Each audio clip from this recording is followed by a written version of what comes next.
बड़े भाग्यशाली हैं आप और हम सभी जो ये भगवान शिव की पवित्र पावन कथा का रस तत्व ग्रहण करने का सौभाग्य प्राप्त हुआ है। कथा के मुख्य यजमान श्री अमरजीत सिंह मेहता जी, अध्यक्ष पंजाब क्रिकेट एसोसिएशन, श्रीमती बबीता मेहता जी, श्री पदमजीत सिंह मेहता जी, मेयर बठिंडा, सपना मेहता जी बठिंडा पंजाब से। एक बार यजमान परिवार के लिए जोरदार ताली बजाकर स्वागत, वंदन, अभिनंदन।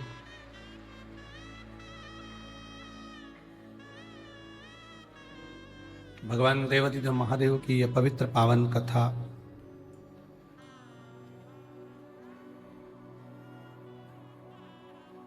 जो संपूर्ण विश्व का कल्याण करने वाली,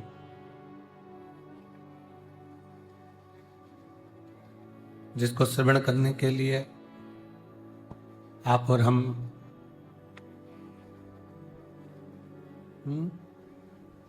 भगवान शिव की पवित्र पावन कथा का रसपान करने के लिए विराजमान है।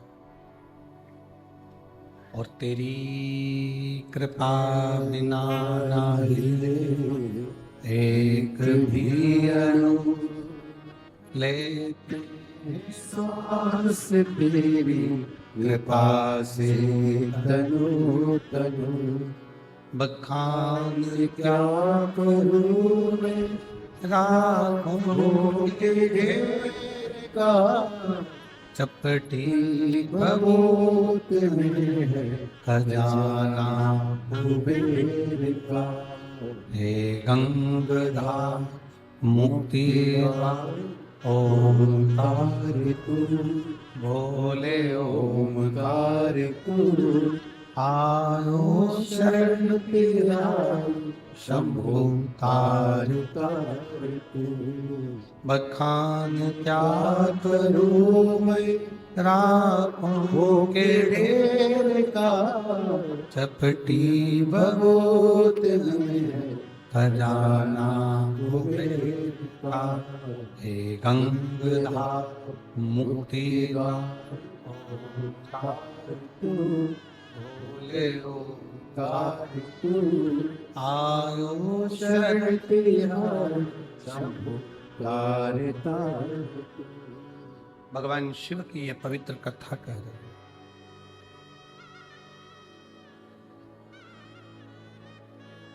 जैसे संपूर्ण विश्व में जन्म लेने वाला, चाहे वो मानव हो, पशु हो, पक्षी हो, प्रत्येक संसार में जन्म लेने वाला जितना जीव है, इस सब में एक वो ओमकार, एक वो शिव, एक ओघड़दानी, मेरा शंकर, मेरा करुणा सागर, वो ईश्वर सबके भीतर बसता।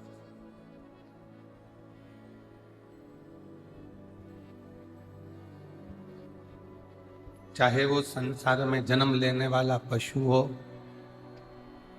पक्षी हो, जलचर हो, थलचर हो, वायुचर हो, ऐसा कोई संसार में जन्म नहीं लिया जिसके अंदर मेरा शिव ना बसता, एक ओंकार ना बसता।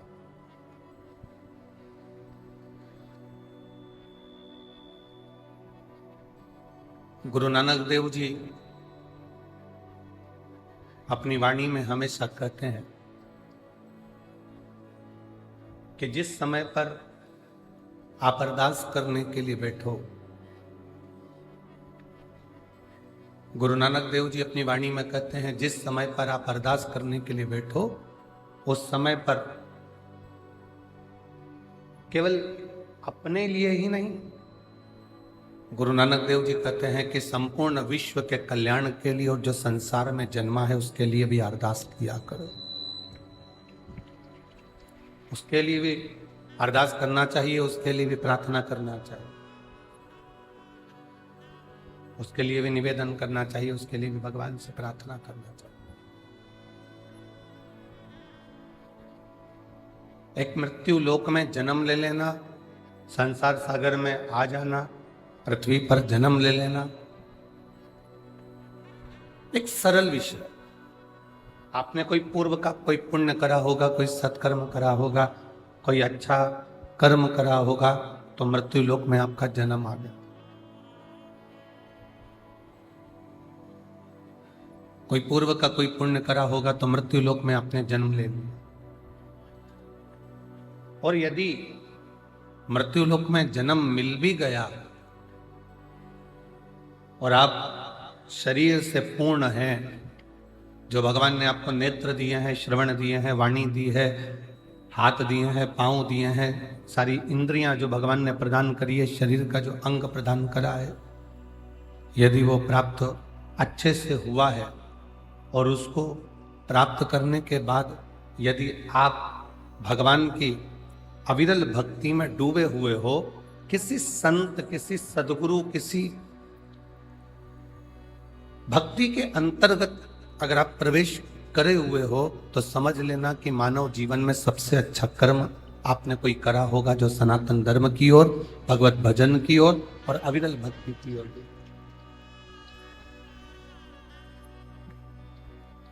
वो कहते हैं ना कि कोई पिछले जन्म के अच्छे कर्म मुझे बाबा तेरा,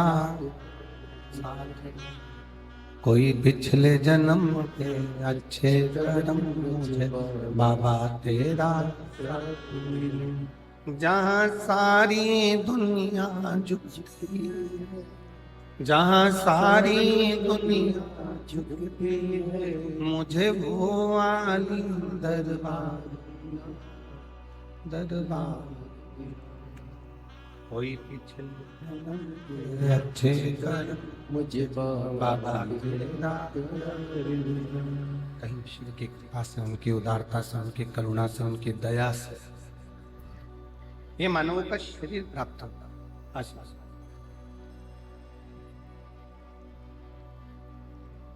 पूर्व का कोई पुण्य होगा, कोई अच्छा कर्म होगा, कोई पूर्व का कोई सत्कर्म होगा, जो ये मानव का शरीर हमको मिला, आपको मिला। और यदि मानव का शरीर आपको और हमको मिला है भगवत भजन करने के लिए, स्मरण करने के लिए, संकीर्तन करने के लिए,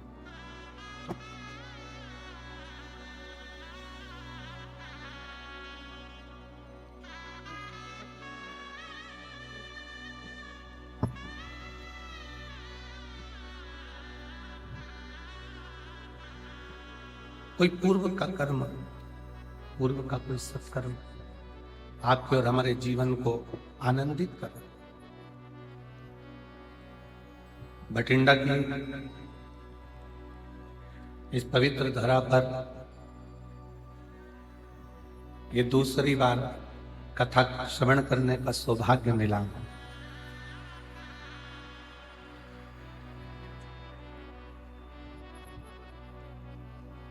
और बड़े सौभाग्यशाली हैं आप और हम सभी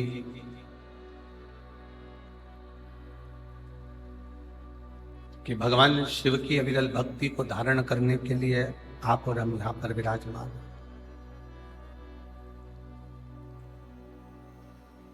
बस एक ही निवेदन है कि दिल से, हृदय से जितनी देर कथा में बैठो, जितनी देर सत्संग में बैठो, जितनी देर भगवान की विरल भक्ति को धारण करने के लिए बैठो, उतनी देर अपना दिल भगवान की इस पवित्र कथा की ओर लगाकर। इंद्रियां थोड़ी चंचल है और इंद्रियों की चंचलता के कारण भगवान की भक्ति नहीं होगा।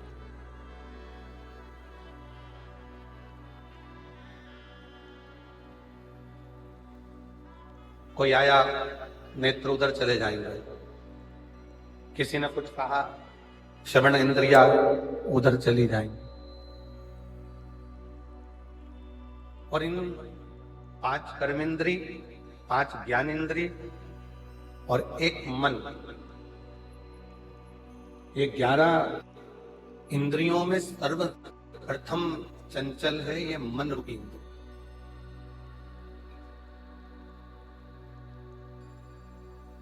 जब भगवान की कथा को श्रवण करने के लिए बैठोगे, धारण करने के लिए बैठोगे, तो ये मन रूपी इंद्री सबसे पहले डोले, मन विचलित होगा, भटकेगा।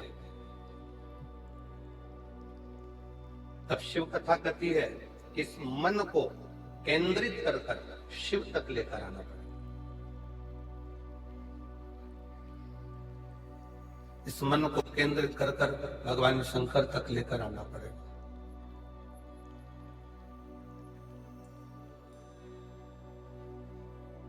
और जितना सहजता के साथ में, सरलता के साथ में और नम्रता के साथ में आप इस कथा के रस तत्व को ग्रहण करो। जैसे एक बहुत बड़ी बात संत कहते हैं कि जंगल में आग लगी है,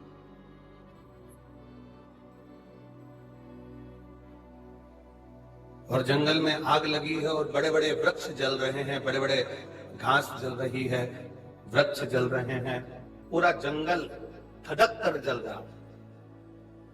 पर जंगल में आग लगने पर वृक्ष जल रहे हैं, घास जल रही है, पर पूरा जंगल जलने के बाद जब देखा गया तो उसमें जो छोटी छोटी दुर्वा थी, छोटी छोटी जो घास थी, छोटी छोटी दूब थी, वो दुर्वा नहीं जली, वो बच गई।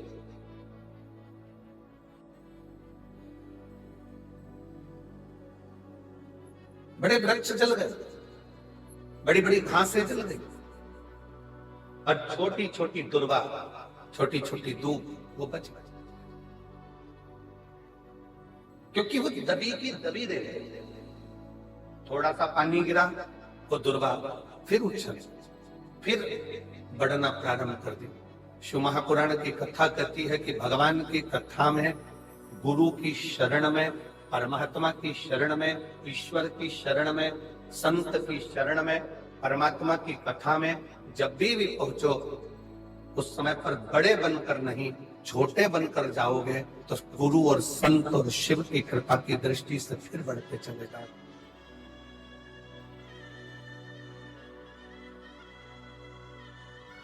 थोड़ा छोटा बनकर। एक बड़ा सुंदर प्रसंग पहले भी कथा में कहा है, आज फिर कहते हैं कि एक विशाल नदी है, बहुत बड़ी नदी, उसको अभिमान आ गया।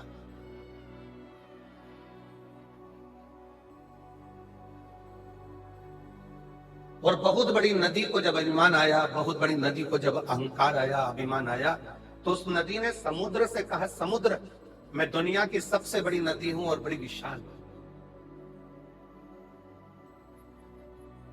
अगर तुझको मुझसे कुछ चाहिए तो बोल, मैं दुनिया की सबसे विशाल नदी हूं, सबसे बड़ी नदी हूं, समुद्र, तुझे कुछ चाहिए हो तो मुझसे बोल। अगर तुझे कुछ चाहिए तो मुझसे बोल, मैं तुझे दे सकता। समुद्र ने हंसकर कहा, नदी, मेरे पास में तो माणिक है, मोती है, सोना है, चांदी है, हीरा है, पन्ना है, रतन है, माणिक, औषधि, सब मुझ में। देवता भी मेरा मंथन कर कर इसमें से माणिक, औषधि, रतन सब निकाल लेते हैं, मुझे कुछ भी नहीं चाहिए।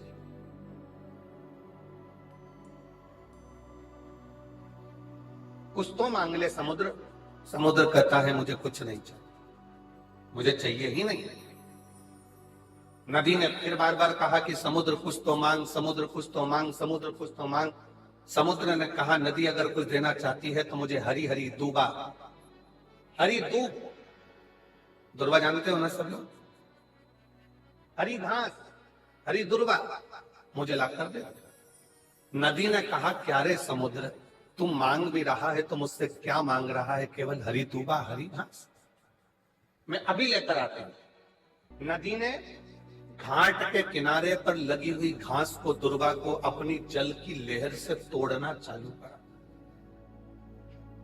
जैसे ही जल घाट पर जाता है, जैसे ही जल घाट पर पहुंचता है वैसे ही दूबा के ऊपर पानी गिरता है तो दूबा नीचे झुक जाता है। फिर पानी आया, फिर दुर्बा नीचे झुक गई। पानी के वजन के कारण दुर्बा नीचे झुकती, फिर पानी आया, फिर नीचे झुक गई। वो घास, वो दुर्बा उखड़ नहीं पाई। आखिरी में नदी समुद्र के पास जाकर बोली, समुद्र मैं तेरे लिए घास हरी हरी दूबा लेकर नहीं आ सकी। समुद्र ने कहा, नदी मैं ये जानता था कि तू मेरे लिए दूबा नहीं ला सकती, तू मेरे लिए घास नहीं ला सकती, क्योंकि उस दूबा में, उस घास में एक सबसे बड़ी चीज है उसकी नम्रता। जैसे ही पानी आता है दूबा नीचे झुक जाती है, और जो जिंदगी में झुकना जानता है उसे कोई उखाड़ नहीं सकता।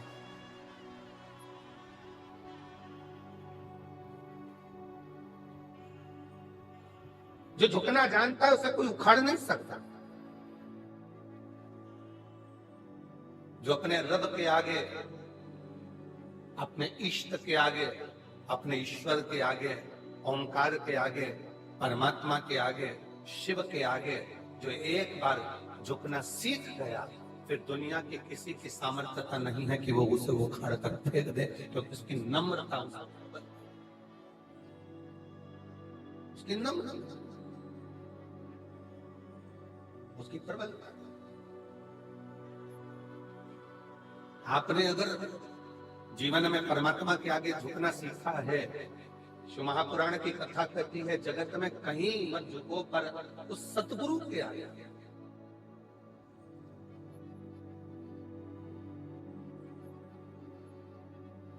उस परमात्मा के आगे आप दुनिया में कहीं मत झुको, पर उस सतगुरु के आगे, उस परमात्मा के आगे, उस इष्ट के आगे, उस ईश्वर के आगे, शिव के आगे, घर के बड़ों के आगे, घर के बुजुर्गों के आगे जिसने झुकना सीख लिया, फिर दुनिया की कोई सामर्थ्यता नहीं कि तुम्हें उखाड़ कर कहीं फेंक दे या तुम्हें कहीं खड्डे में।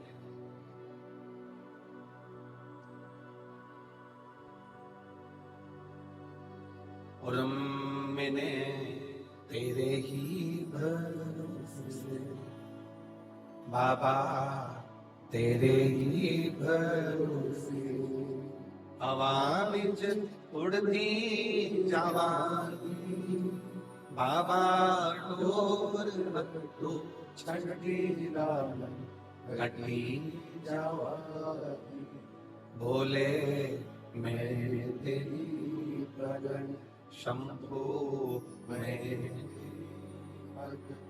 हवा बिच उड़ती जवानी, बाबा डोर हटो छठी जवानी। किसकी सामर्थ्यता? शिव महापुराण की कथा में एक कथा आती है, देवराज नाम के ब्राह्मण,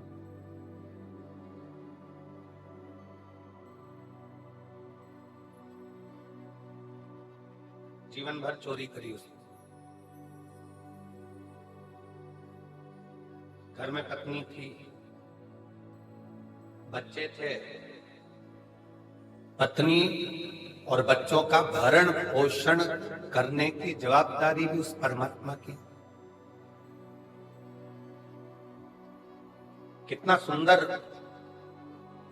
शिव पुराण में एक बात आती है कि एक बार माता पार्वती जी ने शिव जी से पूछ लिया था, क्या घर में बहुत गरीब कोई व्यक्ति है, बहुत गरीबड़ा है, उसके पास में कुछ भी नहीं, अपने बच्चों का पालन कर रहा है, अपने परिवार को पाल रहा है, अपने परिवार को लेके चल रहा है, और उस गरीबड़े व्यक्ति के पास में कुछ भी नहीं है।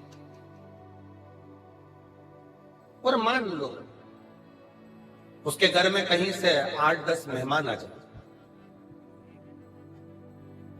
कोई अतिथि आ गए 10, कोई मेहमान आ गए, तो प्रभु उसके पास खाने की व्यवस्था नहीं है, रहने की व्यवस्था नहीं है, उसके पास कुछ पाने की व्यवस्था नहीं है, तो उसकी व्यवस्था कौन करेगा? शंकर भगवान माता पार्वती जी से कहते हैं, पार्वती एक बात अपनी बुद्धि में बिठा कर रखना, किसी के घर में अगर कोई बच्चा जन्म लेता है तो उसके जन्म के पहले माँ के स्तनों में दूध दे दिया जाता है, किसी के आने से पहले उसकी व्यवस्था कर दी जाती है। बच्चे ने जन्म नहीं लिया,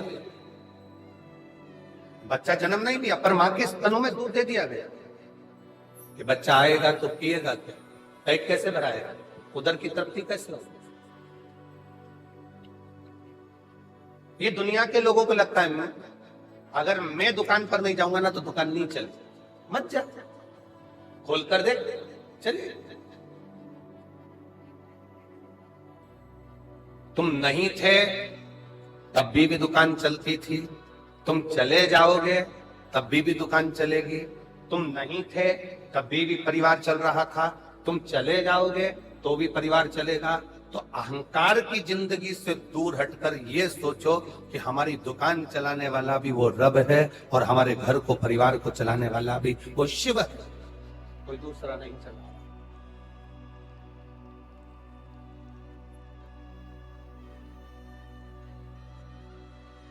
आप में से कई जीजियां मेरी बैठी हैं, कई जीजा मेरे ऐसे बैठे हुए हैं, पड़ोसन ने मना कर दिया, मेरे पास तो गाड़ी में जगह नहीं है, मैं तुझे नहीं ले जा सकती, फिर भी वो कथा में आके बैठ गए सबसे पहले। और जो बाद में आई गाड़ी से, उसने कहा मेरी गाड़ी में तो जगह नहीं थी, ये कैसे आके बैठ गए। तो तुम लेकर नहीं आओगे तो वो तो लेकर जाएगा, कैसे कैसे हाथ पकड़कर पहुंचाएगा, जवाबदारी उसकी है। तेरे मंदिर में आना मेरा काम है और मेरी बिगड़ी बनाना तेरा, ये जवाबदारी उसकी है। ये उसके ऊपर निर्भर करता है कि वो कैसे लेकर जाएगा, कैसे बिठाएगा, कैसे खिलाएगा, कैसे पिलाएगा। पार्वती जी कहती हैं, मान लो बाबा देवादिदेव महादेव से कहती हैं कि किसी के घर में बहुत गरीब बड़ा है, घर में अन्न का दाना तक नहीं है, बच्चों का भरण पोषण बड़ी मुश्किल से करता है, बड़ी मुश्किल, अपने परिवार को बड़ी मुश्किल से संभालना, और उसके घर में आ गए 10-11 मेहमान।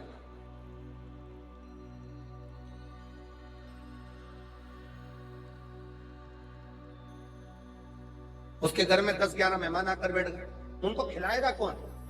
शिव जी कहते हैं, पार्वती पहले बात तो याद रख, किसी के घर में अगर मेहमान आते हैं तो वो केवल मनुष्य नहीं होता, वो मेहमान केवल मानव नहीं है। किसी के घर में अगर मेहमान आते हैं तो वो उसका कल्याण करने के लिए स्वयं संत और परमात्मा किसी के दरवाजे पर पहुंचते हैं। एक कथा गुरु नानक देव जी की हमने पहले कही थी कि बाले के साथ में जाते जाते जाते जाते एक बुढ़िया के झोपड़े को देखा।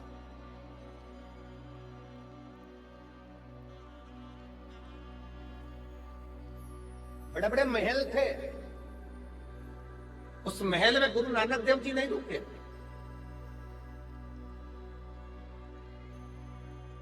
गुरु नानक देव जी रुके तो एक झोपड़े में रुके, एक बुढ़िया के झोपड़े में, एक बूढ़ी मां के झोपड़े। पूछो हमको कुछ पगा देंगी? जाओ जरा बात करो। बूढ़ी मां खुश होकर बोली, मेरे पास में जो होगा मैं आपको दूंगी, आप रखो मेरे झोपड़े।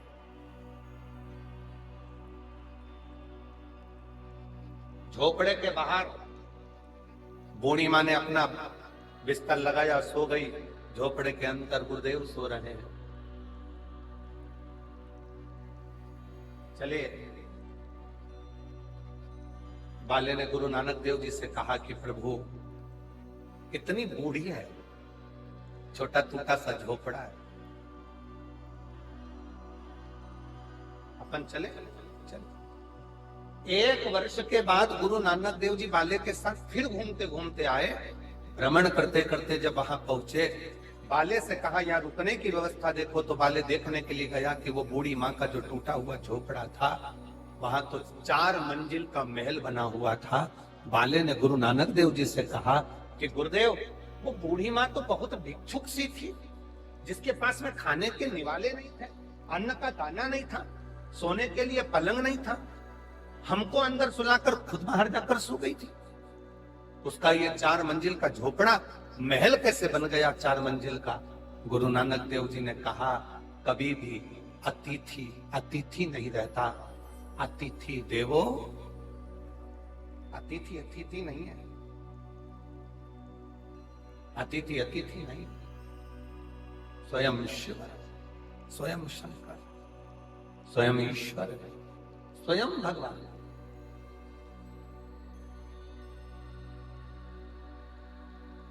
आप आए हो,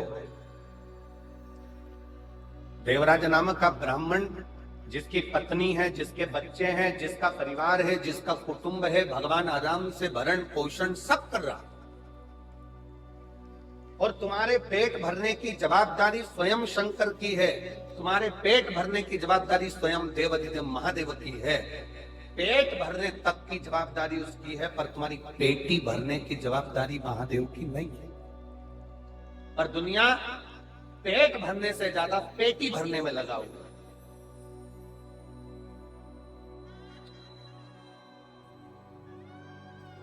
पेट भरने से ज्यादा उसकी जवाबदारी पेटी भरने की हो गई। मेरे बेटे के लिए मकान बना लूंगा, मेरे बेटे के लिए ये कर लूंगा, मेरी बेटी के लिए ये कर लूंगा, मेरे देवर के लिए ये कर लूंगी, मेरे जेठानी के लिए ये कर लूंगी, मेरे भाई के लिए वो कर दूंगा, मेरे बंधु के लिए वो कर दूंगा। अगर शिव महापुराण की कथा कहती है तुम्हें वैभव मिले, तुम्हें कुर्सी मिले, तुम्हें पद मिले, तुम्हें प्रतिष्ठा मिले, तुम्हें यश मिले, तुम्हें धन मिले, तो शिव महापुराण की कथा कहती है सबसे पहला काम करना अपनी जिंदगी में कि किसी गरीब की आंखों में आंसू मत देखना। बस इतनी कृपा शिव तत्व कहती है। बन सके किसी के लिए काम आ सको तो आइए।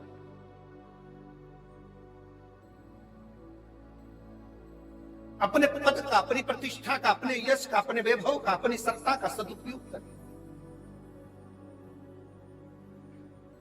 तो एक लाइन सेलन जी गुनगुनाते हैं, कभी भूखे को भोजन, आप लोगों को भी आते हैं, कभी कर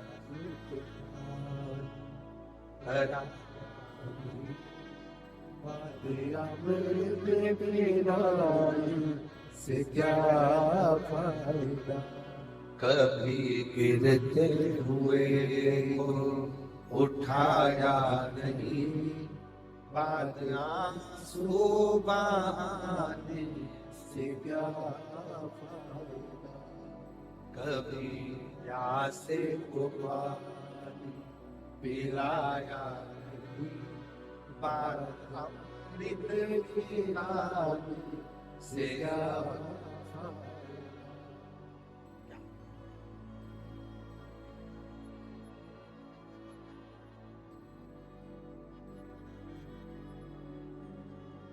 मैं तो मंदिर गया पूजा पूजा करते हुए गया, मैं तो मंदिर गया पूजा पूजा करते गया, कभी माँ बाप की सेवा की नहीं, फिर पूजा जाने से क्या कभी माँ बाप की सेवा की नहीं, फिर पूजा पूजा जाने से क्या फायदा। कभी प्यासे को पानी पिलाया, अमृत पिला से क्या फायदा।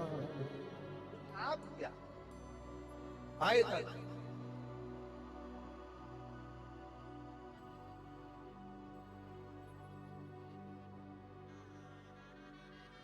भगवान ने दिया अगर वैभव, भगवान ने दिया अगर श्रद्धा, भगवान ने अगर दिया है धन प्रतिष्ठा, तो उसका सदुपयोग अच्छा करिए। देवराज नाम का ब्राह्मण पत्नी थी, तब तक उसको चोरी करने की जरूरत नहीं पड़ी। पुत्र था, चोरी करने की जरूरत नहीं पड़ी। बेटी थी, चोरी करने की जरूरत नहीं पड़ी। देवराज ने चोरी करना कब प्रारंभ करी? जब एक पर स्त्री का संग हो गया।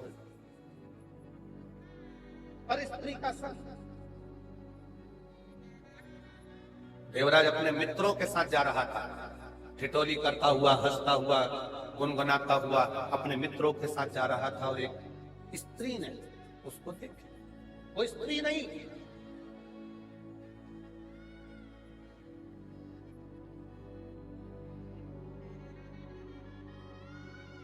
इसको मालूम नहीं पड़ा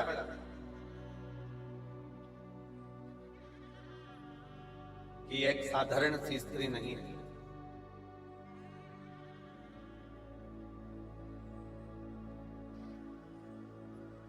देवराज नाम के ब्राह्मण को उसने अपने जाल में फंसा।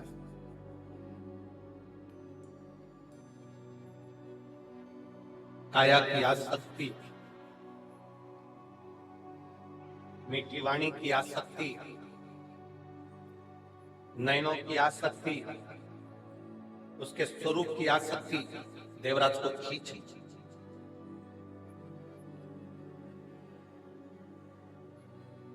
देवराज को खींची और देवराज को खींचा।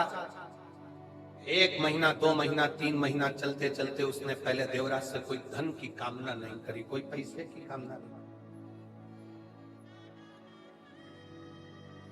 पर स्त्री का संग। एक बात अपने भीतर उतार कर रखिए, जितने आस्था चैनल पर कथा सुन रहे हैं, जितने फेसबुक यूट्यूब पर कथा सुन रहे हो, जितने इस पवित्र भटिंडा पंजाब की पवित्र भूमि से कथा का लाभ ले रहे हैं, अपने जीवन में उतार कर रखना कि उस स्त्री ने पहले कोई धन की कामना नहीं करी, वैभव की कामना नहीं करी, सत्ता की कामना नहीं करी, लक्ष्मी की कामना नहीं करी। जब पूर्ण तरह से देवराज उस स्त्री के चुंगल में फंस गया, उसको नहीं मालूम था कि ये वेश्यावृत्ति करने वाली।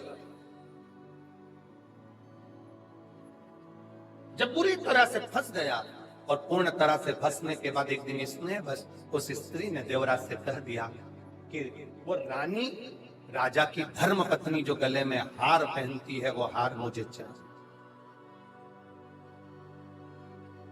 पत्नी थी, चोरी करने की जरूरत नहीं पड़ी।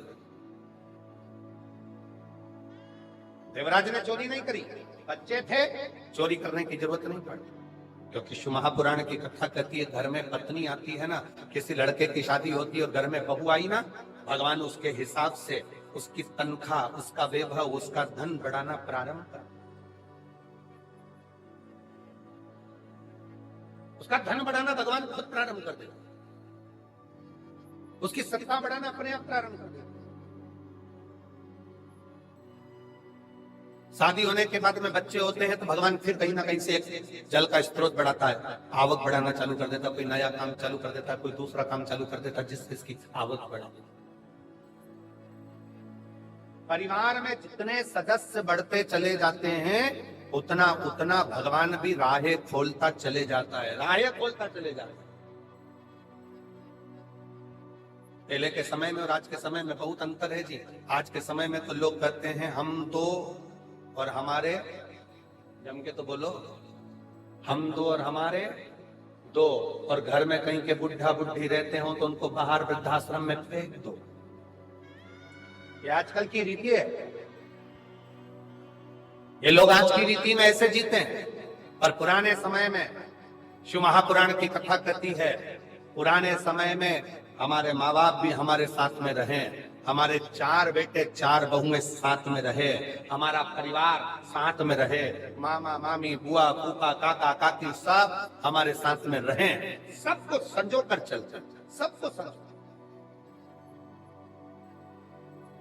पहले लड़की की शादी करते थे ना, तो लड़के वालों के देखने जाते थे कितना बड़ा परिवार है। क्यों साहब, लड़के के कितने भाई हैं? तो कहा साहब लड़के के तो 4 भाई हैं, बहुत बढ़िया। लड़की की बहन कितनी है? कि 5 बहन है। अच्छा, लड़के की मौसी कितनी है? लड़के की माँ की बहनें कितनी है? तो कहा 7 है। अच्छा, तो लड़के के पिताजी के भाई कितने हैं? तो कहा 5 है। मामा जी कितने हैं? कि 3 है। ऐसे पूरा हिसाब जोड़ा जाता था तो भरा पूरा परिवार देखा जाता था। अब लड़के की शादी करते, लड़की की शादी करते, इतना बड़ा परिवार देखकर माँ बाप अपनी बेटी की शादी करते थे। आज के जमाने में पूछते हैं क्यों साहब, बोल दो क्या, बुरा तो नहीं लगेगा? क्यों सर, बेटी की शादी करना है, कौन कौन है घर में? तो कहा साहब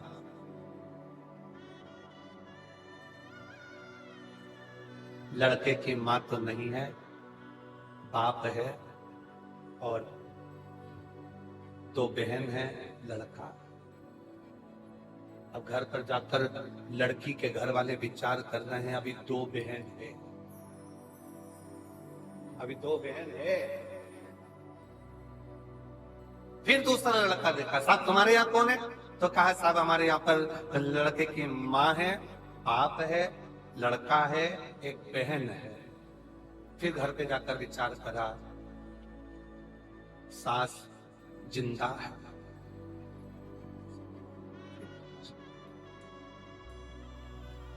फिर कोई लड़का देखा, पूछा साहब लड़की की शादी कौन कौन है तुम्हारे घर में? बेटा। लड़का बोला माँ को गए बहुत समय हो गया, मेरी बहन भाई कोई नहीं है, पिताजी हैं और मैं हूं, और पिताजी भी भटिंडा में रहते हैं और मैं दिल्ली में रहता हूं।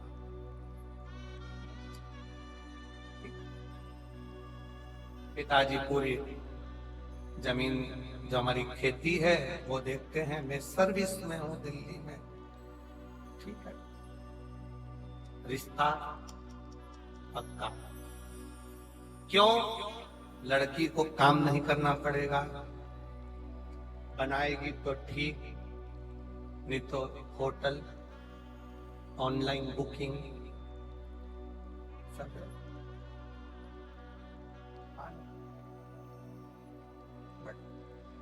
धीरे धीरे धीरे धीरे करते करते परिवार इतना छोटा हो गया, इतना छोटा हो गया।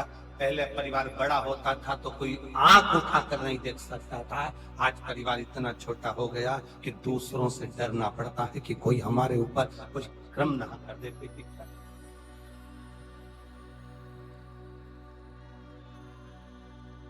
और हम फिर निवेदन करते हैं, हम 2 हमारे 6, क्योंकि हमारे यहाँ की पुरानी रीति है, हमारे भारत की भूमि की पुरानी रीति है। मेरी जीजियां जब बाजार से कोई सामान खरीदने जाती थी तो एक सामान तो लेके आती नहीं थी, पूरा सेट की सेट लाती थी। थाली कितनी? एक लेकर आती थी क्या थाली? जम के बोलो कितनी? 6।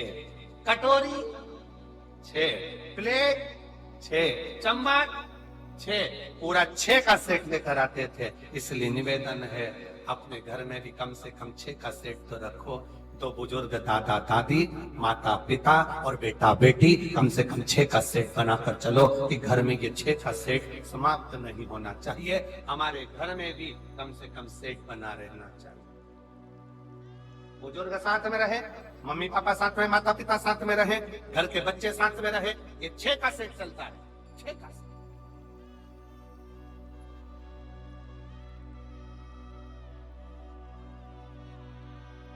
सेठ में कमी हो जाए, घर की दादी के मान लो बहुत बुजुर्ग हो गई थी, प्राण चले गए, तो फिर सेठ को बढ़ाने का प्रयास करो। पोते की शादी करना है, सेठ कम पड़ गया, एक थाली कम दिख रही है, बहू लेकर आ जाओ। फिर सेठ गड़बड़ हो जाए, दादाजी बुजुर्ग हो गए थे चले गए, तो बहू से कहो बेटा पोते का मुंह देखना है, सेठ पर।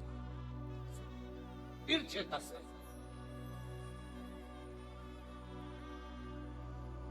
थोड़ा सा। अब दुनिया के लोगों को लगता है कि गुरुजी आजकल का जमाना इतना विचित्र है, ऐसा जमाना आया है गुरुदेव, इतनी महंगाई का युग है, इतनी महंगाई का युग है, कैसे गुजारा हो बच्चों का, कैसे गुजारा हो बच्चों का। शिव महापुराण की कथा कहती है, भगवान शंकर का चरित्र कहता है, ये हम सोचते हैं कि कैसे गुजारा हो, वो परमात्मा जब पृथ्वी पर जन्म ही उसको देता है जिसका गुजारा उसको करना होता है, नहीं तो जन्म ही नहीं देता, जन्म ही नहीं देता। अगर आप कथा तक पहुंचे हो, भगवान की शरणागति तक पहुंचे हो, भगवान के भजन तक पहुंचे हो, भगवत स्मरण तक पहुंचे हो, तो कहीं ना कहीं परमात्मा की विरल भक्ति आपके ऊपर है।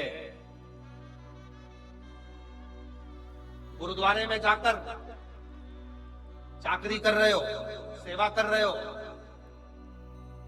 शिवालय में जाकर सेवा कर रहे हो, किसी गुरु की शरणागति में पहुंचकर सेवा कर रहे हो, तो उस दिन समझ लेना कि मेरे रब ने, मेरे भगवान ने, मेरे शंकर ने, मेरे गुरु ने बड़ी कृपा करी, जो इस पापी शरीर से, इन इंद्रियों, जो आसक्ति में डूबने वाले शरीर है, इस शरीर से भगवान ने अपनी सेवा करवाई। एक पत्र है, देखिए कितना सुंदर। अभी सारे पत्र तो हम पढ़े नहीं हैं।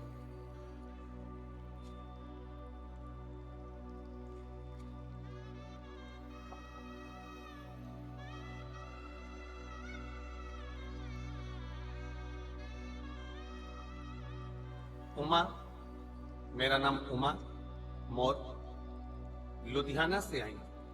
कहीं बैठी हो उमा जी? लुधियाना से आप ही हैं? आ जाओ, एक बेलपत्र लेकर जाना, आ जाओ। मैं उमा और लुधियाना से आई हूँ। मेरा मोबाइल नंबर ये है।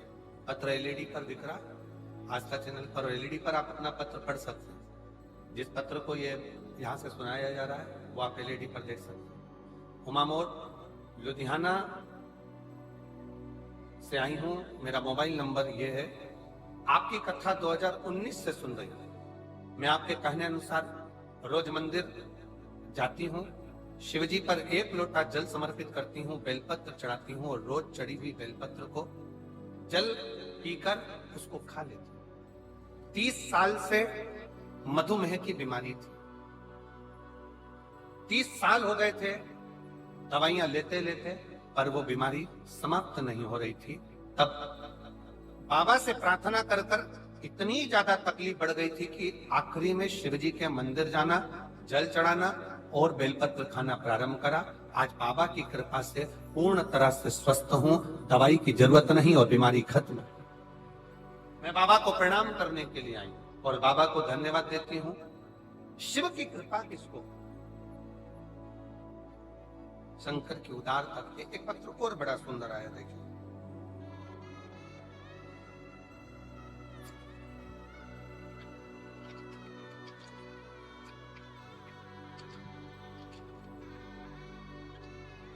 एक तो पत्र थोड़ा छोटा सा लिखा करो, इतना बड़ा बड़ा पत्र लिख देते हो, उसको पढ़े कितना, ये बताओ।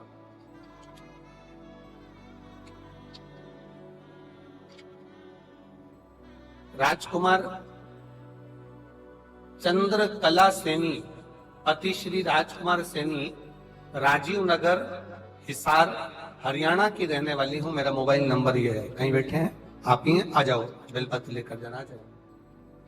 1 लोटा जल का मैं क्या वर्णन करूं गुरुदेव?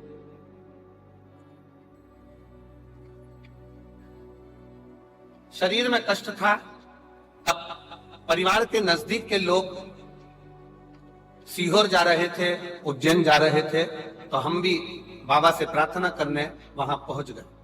वहां से रुद्राक्ष लेकर आए, गलाकर उसको पीना चालू करा और बाबा की कृपा से स्वास्थ्य ठीक हुआ। पर गुरुदेव, एक निवेदन और करना चाहती हूँ। हमने कभी जिंदगी में सोचा नहीं था कि मेरे 2 बच्चे हैं, दोनों की नौकरी क्या सरकारी में लग सकती है, ये हमने कभी विचार नहीं करा। गुरुदेव, हम कंकर शंकर की भूमि पर पहुंचे, बाबा का कंकर शंकर पूजन करा, रुद्राक्ष लिया, बाबा से विनती कर कर आए, बाबा दुनिया के लोग कुछ भी कहें पर मेरे बच्चे 2 हैं और दोनों का जॉब लग जाए, बस इतनी कृपा करो। बच्चों से कहा अपनी मेहनत को 4 गुना बढ़ाओ, जब भी एग्जाम देने के लिए जाओ तो 4 गुनी मेहनत कर कर, रात दिन एक कर कर फिर शिव जी पे जल चढ़ा कर जाना। आज मैं बाबा को धन्यवाद देने के लिए आई हूँ। मेरा बड़ा बेटा HDFC बैंक में और छोटा बेटा VRD पशु का सरकारी डॉक्टर बन गया है और बाबा की कृपा से दोनों बेटे सरकारी नौकरी में लग गए हैं। मैं बाबा को प्रणाम करने के लिए। शिव शिव है, शंकर शंकर। और मैंने तेरे ही भरोसे बाबा, तेरे ही भरोसे हवा में उड़ती बाबा डोर छड़ी रावण कटी जाती, भोले तेरी वतन शंभू में तेरी वतन हवा विच उड़ती जावागी बाबा दूर तो छड़ी नाम कटी जावागी बोले शंभो बदन हवा विच उड़ती आवागी उमा जी को लुधियाना से एक बार जोरदार ताली बजाएं साथ।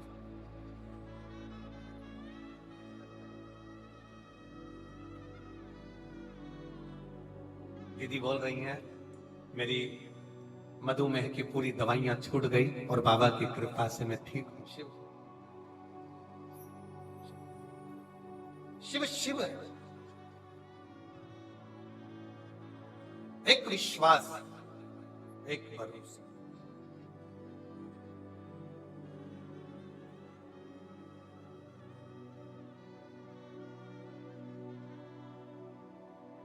ना जाने कौन सा पुण्य बठिंडा वालों ने करा होगा जो ये दूसरी बार शिव महापुराण की कथा श्रवण करने का सौभाग्य मिला। बड़ी और मिला है मौका।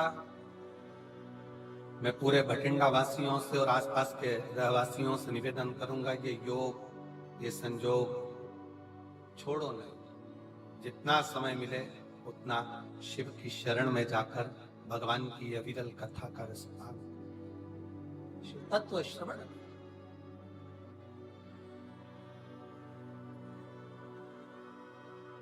भक्ति को धारण।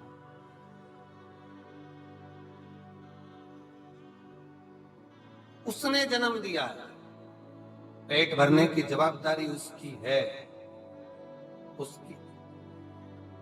और तेरा ही दिया मैंने खाया पिया है, तेरा शुक्रिया है तेरा शुक्रिया मुझे भोले बाबा ने बहुत दे दिया है तेरा शुक्रिया है तेरा शुक्रिया ये जायदाद दी है औलाद दी है, मुसीबत में हर वक्त इमदाद दी है, तेरा ही दिया मैंने खाया पिया है तेरा शुक्रिया है तेरा शुक्रिया शिव कथा करें भगवान शंकर का चरित्र, शिव महापुराण की कथा करें। पार्वती जी शिव जी से कह रही हैं अगर किसी के घर में मेहमान आ जाए तो बहुत, शिव जी कहते हैं उसकी पूरी जवाबदारी मेरी खुद की है, मेरी स्वयं की, कोई दूसरे की नहीं, मेरी स्वयं।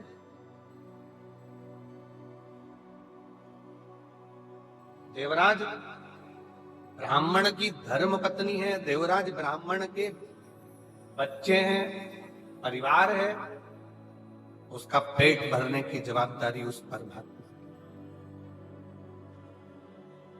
पर देवराज ब्राह्मण जब किसी गलत स्त्री का संग पकड़ लिया,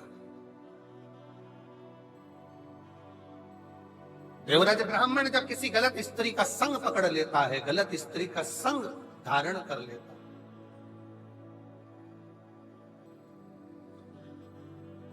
तब वो स्त्री पहले तो कुछ नहीं बोली, पर बाद में जब वो देख लेती है कि अब मुझे धन की जरूरत है, तब वो देवराज ब्राह्मण से कहती है जाओ और जो रानी के गले में हार पड़ा हुआ है वो रानी के गले का हार मुझे ला कर दो।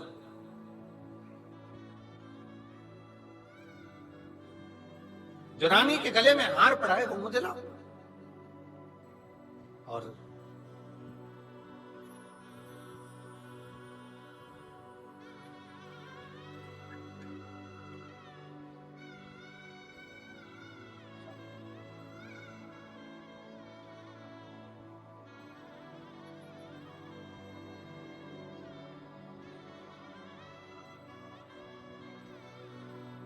दोनों बच्चों का सरकारी नौकरी लगा है। एक बार जोरदार ताली बजाकर स्वागत करें।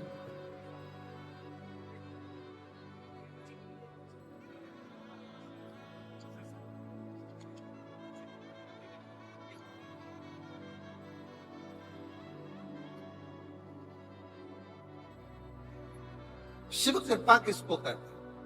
शंकर की उदारता किसको कहते हैं? शिव तत्व किसको कहते हैं? चोरी करने के लिए देवराज उस स्त्री के कहने पर, उस नारी के कहने पर तैयार, और जब देवराज उस स्त्री के कहने पर, उस नारी के कहने पर तैयार हुआ, चोरी करने के लिए आतुर हुआ, चोरी करने के लिए पहुंच भी गया और रानी का हार चुरा कर लेकर आ भी गया, पर राजा के जो दूत थे, सेवक थे, गुप्तचर थे, वो पीछे पड़ गए।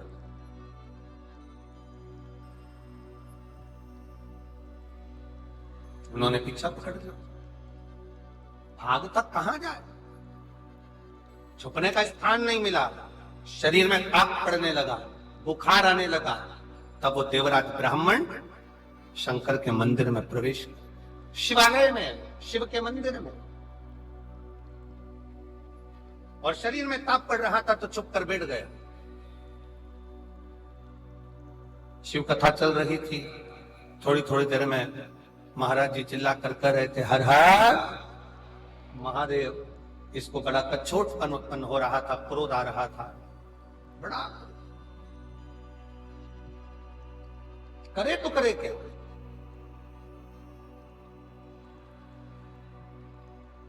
अंदर से बड़ा कछोटा था।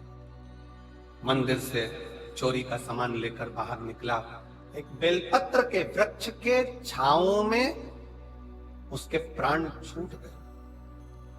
और बहुत सावधानी से ध्यान रखना, तुम्हारे भरण पोषण की जवाबदारी उसकी है, पत्नी के भरण पोषण की जवाबदारी उसकी है, बच्चों के भरण पोषण की जवाबदारी उसकी है। पर व्यक्ति जब सही राह पर चलता है उसकी जवाबदारी परमात्मा लेता है, पर वो जब गलत राह पर निकल जाता है, किसी गलत स्त्री के संग में, झूठ में, प्रपंच में, गलत संगत में, गलत विचारों में जब वो पढ़ना चालू हो जाता है तो फिर वो अपनी जवाबदारी बंद कर देता है। फिर वो अपनी जवाबदारी बंद कर देता है, फिर उसकी जवाबदारी समाप्त हो जाती है। वो कह देता है मेरे संगत में रहेगा, मेरे साथ में रहेगा, तो बात मेरे साथ में। आप ध्यान रखिए, जरा विचार करिएगा, जरा अपने स्मरण में लीजिएगा। जब आप 10 लोग एक साथ मिलकर कहीं जाते हो और 10 लोगों ने विचार कर लिया कि अपन को इस होटल में ठहरना है, यहाँ ये खाना खाना है, यहाँ पर रहना है, चाय पीना है, व्यवस्था करना है, ऐसा करना है, वैसा करना है, वो 10 एक साथ संगत के साथ में मिलकर चलोगे तो सुख पाओगे। संगत से हट गए और उसके बाद फिर कहीं जा रहे हो तो उसमें उसकी जवाबदारी नहीं। फिर संगत से हटकर कुछ कर रहे हो तो वो जवाबदारी उसकी नहीं। पर संगत के साथ में मिलकर कार्य कर रहे हो तो उसकी जवाबदारी। और मेरे भोले तेरा सहारा है, मेरे भोले तेरा सहारा है, मेरी नैया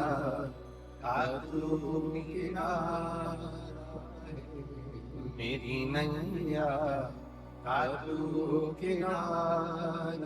संगत बैठकर भोजन कर रही है तो बैठकर भोजन करो। संगत अगर साथ में है, 10 लोग साथ में है, 15 लोग साथ में है, जैसा एक साथ नियम बना है वैसे चलोगे तो संगत चल।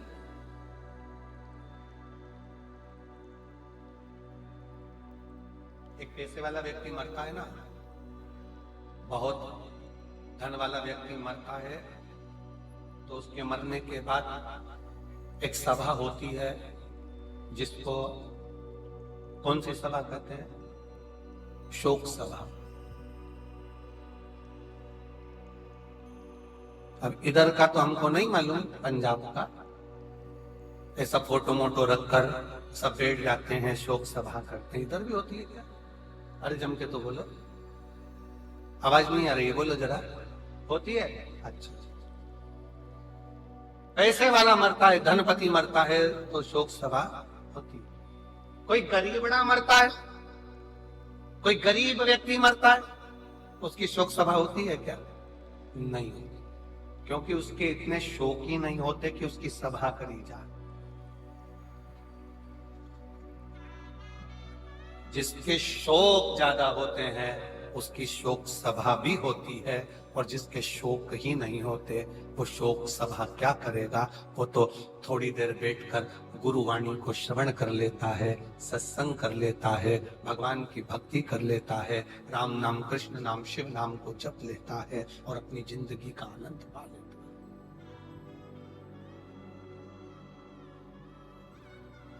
अपने जीवन का आनंद पा लेता है।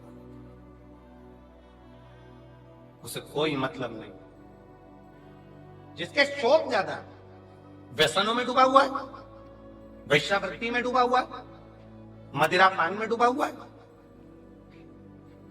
नशे में धुत है, गलत कार्य में डूबा हुआ है, गलत विचारों में डूबा हुआ है, गलत सोच में डूबा हुआ है, और जिसके कोई गलत ना संगत है, ना विचार है, ना शोक है, वो तो अपनी मस्ती में मस्त होकर भगवान की अविरल भक्ति को धारण कर रहा है। उसको क्या?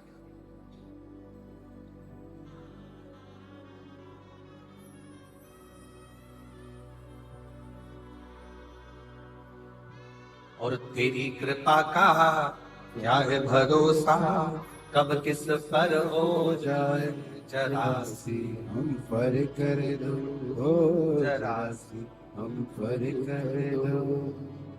ये उसकी कृपा, उसकी दया, जो समर्पित होकर जी रहा है, गलत गलत व्यसनों से दूर है। और फिर निवेदन है, सही राह पर चलोगे तो परमात्मा भी साथ देगा, और गलत राह पर चलोगे तो एक दिन अपने साथ छोड़ देते हैं। वैसे ही परमात्मा भी साथ छोड़ देता है जब तुमने गलत कार्य करना प्रारंभ कर दिया, गलत कर्म करना प्रारंभ कर दिया, गलत सोचना प्रारंभ कर दिया, गलत तरीके से कमाना प्रारंभ कर दिया, गलत तरीके से लाना प्रारंभ कर दिया, तो परमात्मा ने भी साथ देना बंद कर दिया। फिर परमात्मा साथ नहीं देता।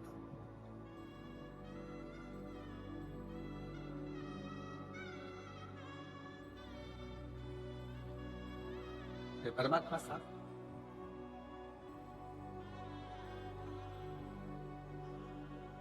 शिव कथा कर रही है, मानव देह में, मनुष्य के शरीर में जो अच्छा बन सकता है।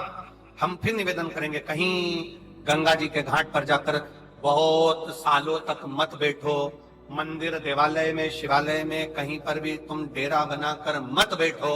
तुम तो अपने घर में रहो, अपने परिवार में रहो, अपने कुटुंब में रहो, अपनों के साथ रहो, और इतना याद रखो कि गलत कर्म की ओर ना जाए। हाँ, अगर कोई पाप कर्म जिंदगी में थोड़ा बहुत हो भी गया है तो उस परमात्मा को छोड़ दो कि बाबा, एक लोटा जल मैं जो रोज तुम्हारे ऊपर चढ़ा रही हूँ, ये समझ लेना कि मैंने कोई पाप कर्म करा होगा, तो आप मेरे वो पाप को मिटाते चले जाओगे और पुण्य को बढ़ाते चले। मेरा पाप कर्म समाप्त होते जाएगा, पुण्य कर्म बढ़ते जाएगा। बस इसी भाव से चले। एक पत्र है, अच्छा है।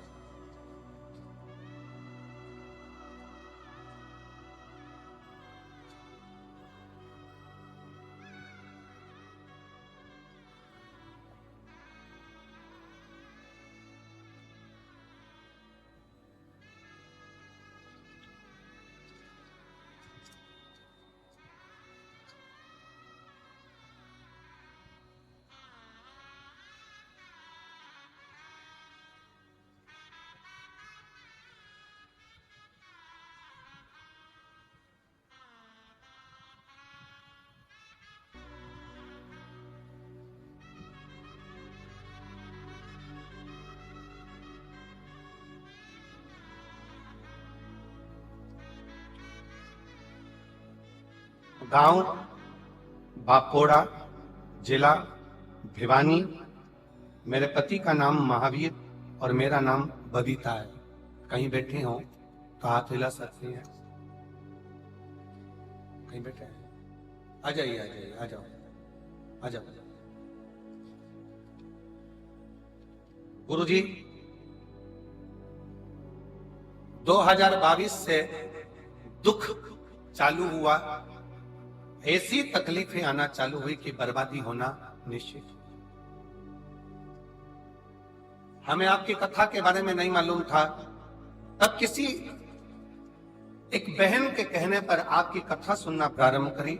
शिवजी के मंदिर में एक लोटा जल शंकर को चढ़ाना प्रारंभ करा और सुमिरन करना प्रारंभ करा। शिव को भजे, एक लोटा जल चढ़ाए और कुछ नहीं। गुरुदेव बच्चादानी में रसोली हो गई, गांठ हो गई, डॉक्टर ने ऑपरेशन का कह दिया, साथ में बच्चों का विवाह नहीं हो रहा, जो धन था वो किसी ने हड़प।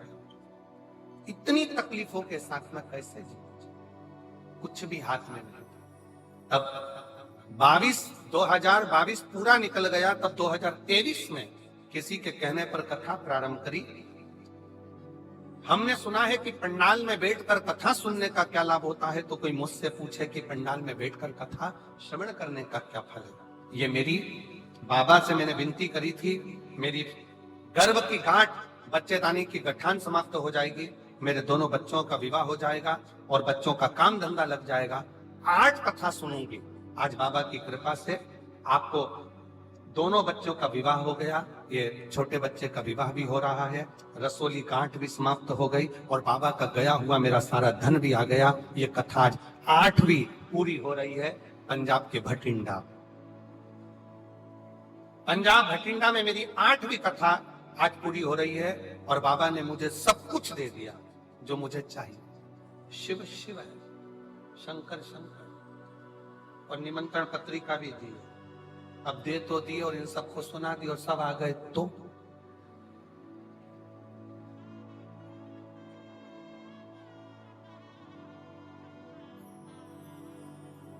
शिव शिव है, शंकर शंकर, हो गर्दानी होकर। आप किस भरोसे पर शिव महापुराण की कथा कर रही है, भगवान शंकर का चरित्र कर रहा है, आपका विश्वास कितना दृढ़ है, आपका भरोसा कितना दृढ़ है।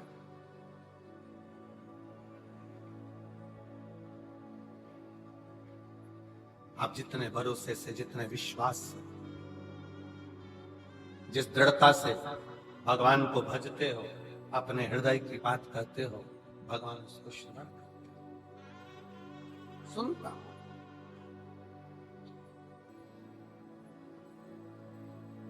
तेरे दरबार की बाबा निराली शान तेरी,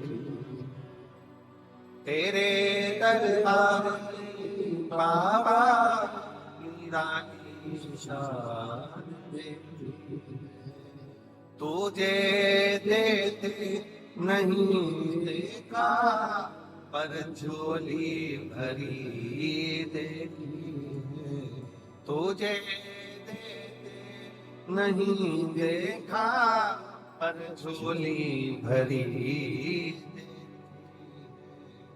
मुख दुनिया मोड़ेगी बाबा तू मुखड़ाना मोड़े, मेरी लगी परी दीनू बाबा तू वेना दो, मेनू लगी परी दीनू बाबा तू वेना, मुख दुनिया मोड़ेगी बाबा तू मुखड़ाना। शिव के प्रति देवराज ब्राह्मण का चरित्र कर रहा है, स्वयं तक सीमित है, पत्नी तक सीमित है, परिवार तक सीमित है। आप अच्छा कर्म करते रहिए, परमात्मा साथ देता रहेगा, आपका हाथ पकड़ कर आगे बढ़ाता रहेगा। और जहां गलत संगत में चले गए, गलत विचार में पहुंच गए, गलत दृष्टि में पहुंच गए, वहां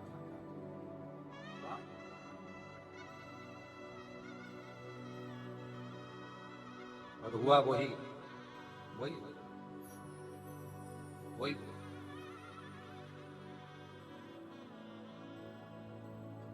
देवराज ब्राह्मण गलत संगत में पहुंच गए। एक पर स्त्री के चक्कर में, एक गलत नारी के चक्कर में, गलत स्त्री के चक्कर में आज उसके प्राण चले गए।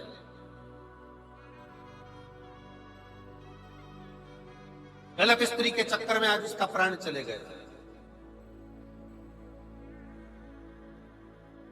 बेलपत्र के वृक्ष के नीचे प्राण छूट गए। शंकर जी की पावन कथा उसके कानों में, शिव जी की पवित्र कथा उसके श्रवण में थोड़ी देर की चली गई थी तो बेलपत्र की छाया में चला गया। अच्छा देखो, देवराज की कथा एक बात बहुत अच्छी कह रही है, थोड़ा ध्यान लगाएंगे तो आपके स्मरण में आएगा कि देवराज ने, भले उसने चोरी करी, गलत काम किया, पर मरने से पहले शंकर के मंदिर में बैठकर 2 क्षण की शिव पुराण की कथा सुन ली और बेलपत्र की छांव में उसके प्राण चले गए। ये अच्छा था।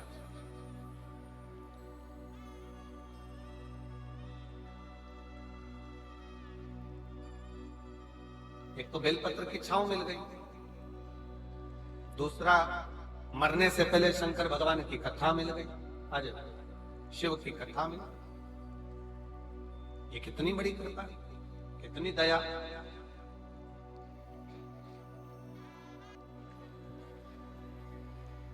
केवल एक भगवान का भजन, ईश्वर पर भरोसा, दृढ़ता जीवन का एक आनंद था, जीवन का एक सुख है। शिव कथा कह रही है, भगवान शंकर का चरित्र करा।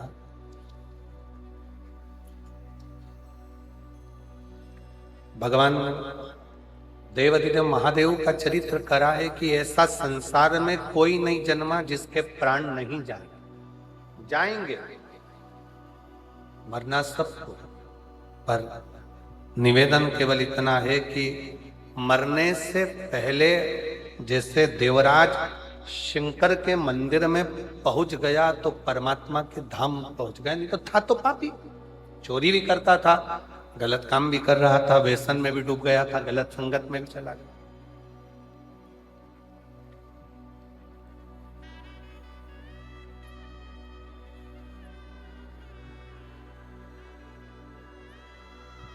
आज का व्यक्ति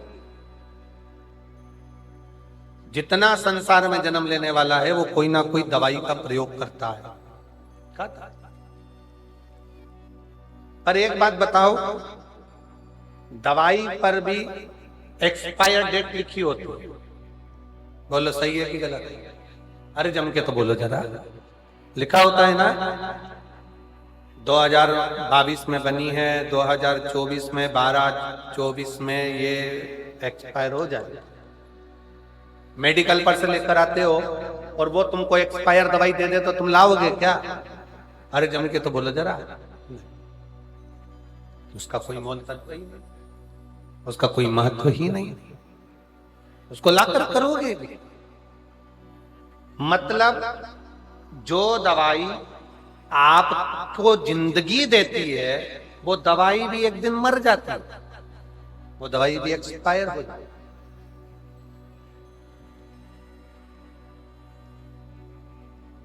तेल की भी एक्सपायर डेट आती है, जो तुम क्रीम लगवाते हो चेहरे पर या लगाते हो उसकी भी एक्सपायर डेट आती है। बोलो बोलो जरा जम के बोलो, सबकी एक्सपायर डेट। फ्रिज खरीद कर लाए, उसकी भी गारंटी कार्ड आया है, 1 साल तक की जवाबदारी हमारी, उसके बाद एक्सपायर हुआ तो हमारी गई। हर चीज की एक दवाई भी अगर खा रहे हो, दवाई भी ला रहे हो, छोटी सी पानी की बोतल खरीद कर लाए हो, पीने का पानी का बोतल लेकर बैठे हो, उस पे भी लिखा हुआ एक्सपायर डेट।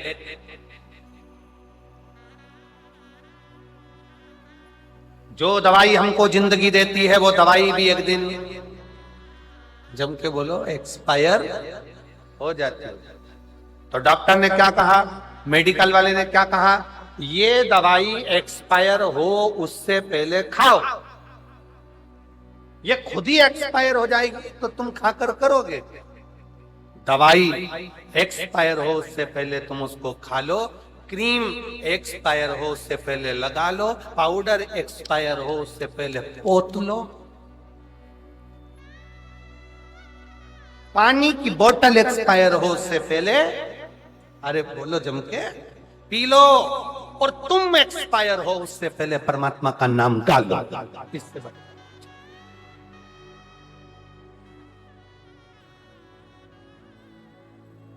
सबकी तारीख आखिरी है, आती है, लिखा है, बस अंतर इतना है, बोतल पे लिखी होती है, दवाई पर लिखी होती है, क्रीम पर लिखी होती है, सामान पर लिखी होती है, पर मनुष्य को नहीं मालूम कि उसकी एक्सपायर डेट कब की है।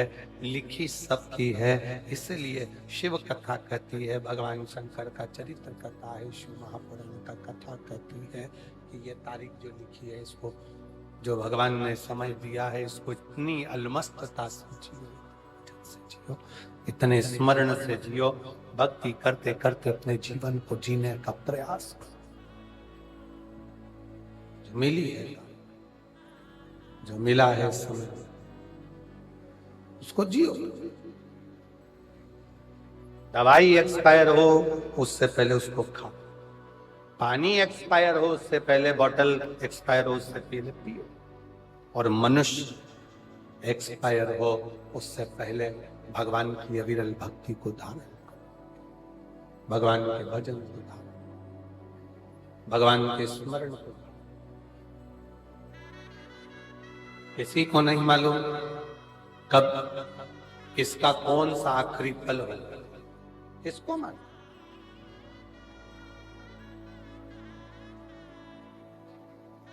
मेरे भगवान भोलेनाथ से, मेरे भगवान से, शिव से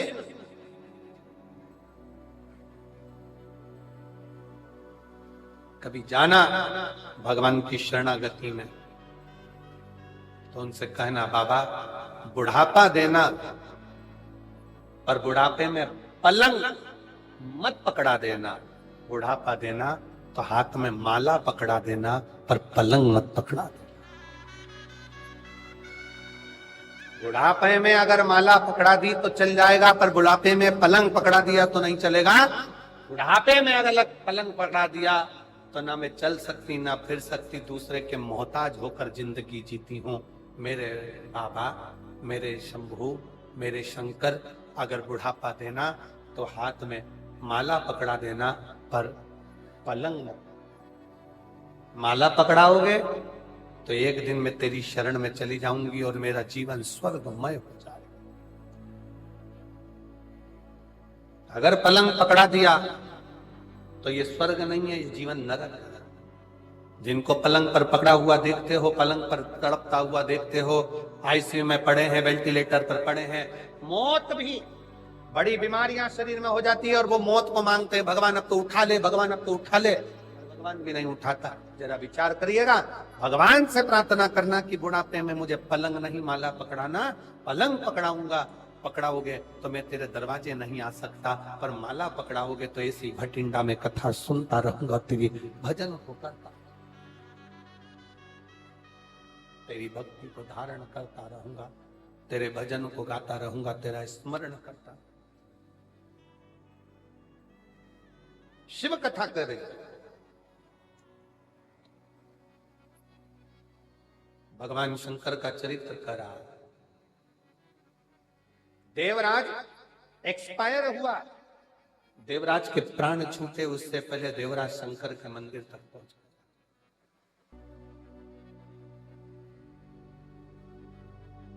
जाते रहो शिवालय,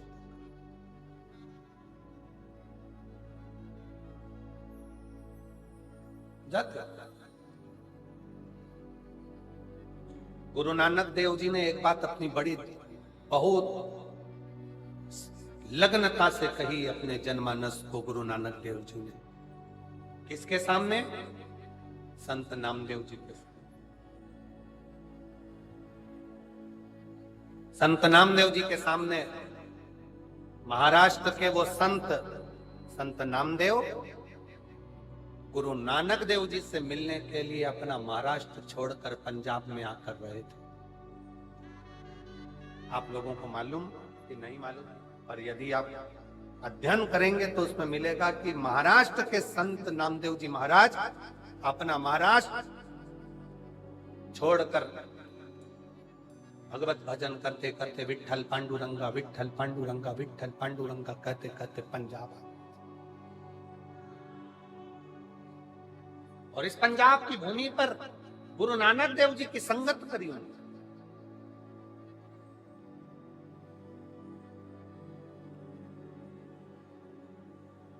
और गुरु नानक देव जी के पास में एक दिन संत नामदेव जी बैठे थे। संत और गुरु नानक देव जी और नामदेव जी दोनों ही सुमिरन करने वाले थे। भगवत नाम जपना, भगवान का भजन करना, स्मरण करना।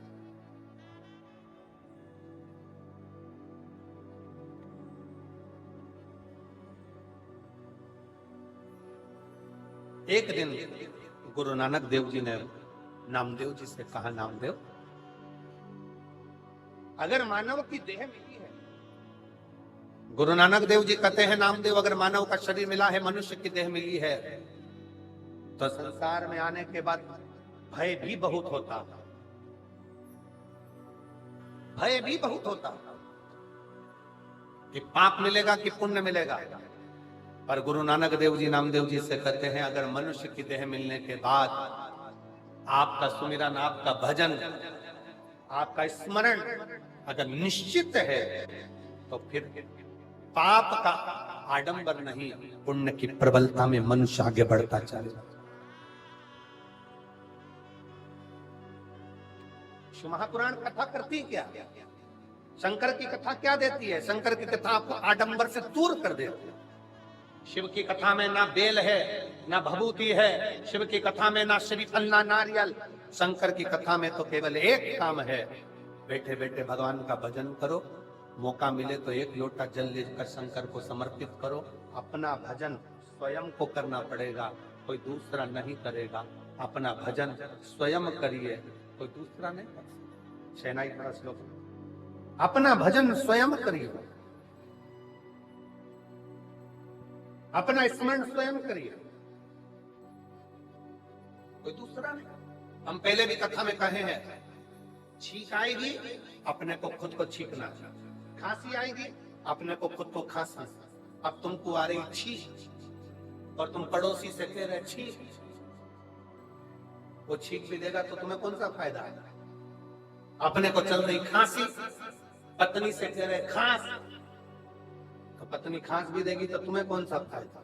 पेट दुख रहा तुम्हारा, दवाई खिला रहे बेटे को, तुम्हारा कौन सा फायदा? सिर तुम्हारा दुख रहा, टेबलेट तुम्हें खाना थी, खिला रहे पड़ोसी को, तुम्हारा कौन सा फायदा है? शिव महापुराण की कथा गुरु नानक देव जी महाराज नामदेव जी से कहते हैं, अपने को पेट दुखा, अपने को दवाई खाना है, अपन ने पाप किया तो अपने को सुमिरन कर कर उसको धो डालना है, भजन कर कर सामा, कोई दूसरा नहीं। स्वयं मत बुरे कर्म कर बंदे वरना पछताएगा, भगवान की आंखों से तू बच नहीं पाएगा, तू बच नहीं पाएगा। अरे ओ अज्ञानी मत करना, अरे ओ अज्ञानी मत करना, तेरे कर्म का फल भी तू ही पाएगा, जैसा किया तूने तेरे आगे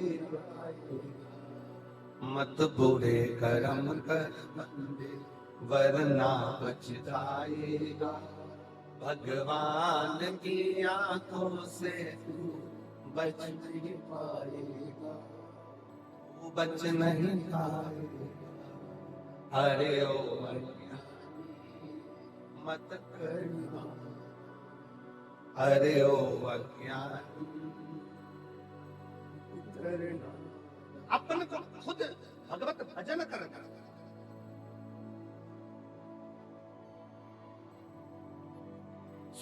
भजन करते। वो कहते हैं ना, जो बोले सो निहाल। अब शब्द पर जाइए, जो बोले सो निहाल। जो जपेगा, जो भजेगा, जो बोले वही निहाल हो जाएगा। जो जपेगा, जो भजेगा, जो स्मरण करेगा, सुमिरन करेगा भगवत नाम में, भगवान की भक्ति में, प्रभु नाम में, ईश्वर के भजन में जो डूबा है, सत्य में जो डूबा है, फिर उसे आँच नहीं आती और निहाल होता चल जाता है, बढ़ता चल जाता है, बढ़ता चल। अपनी भक्ति के बल को बढ़ा, अपने भजन के बल को बढ़ा। एक पत्र है बड़ा सुंदर है,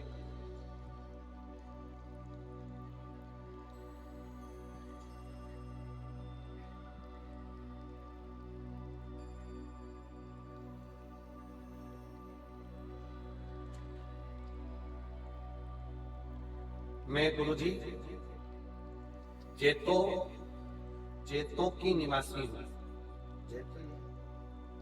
जेतो की निवासी हूँ। मेरा नाम उमा रानी, मेरा पति का नाम गौरी शंकर जी है।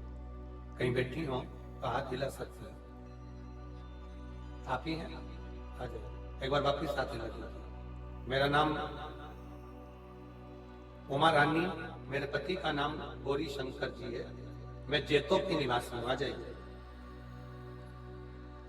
मैं क्या वर्णन करूं गुरुदेव एक लोटे जल का। 2022 से आपकी कथा सुन रही हूं और शिव जी पे जल चढ़ा रही हूं।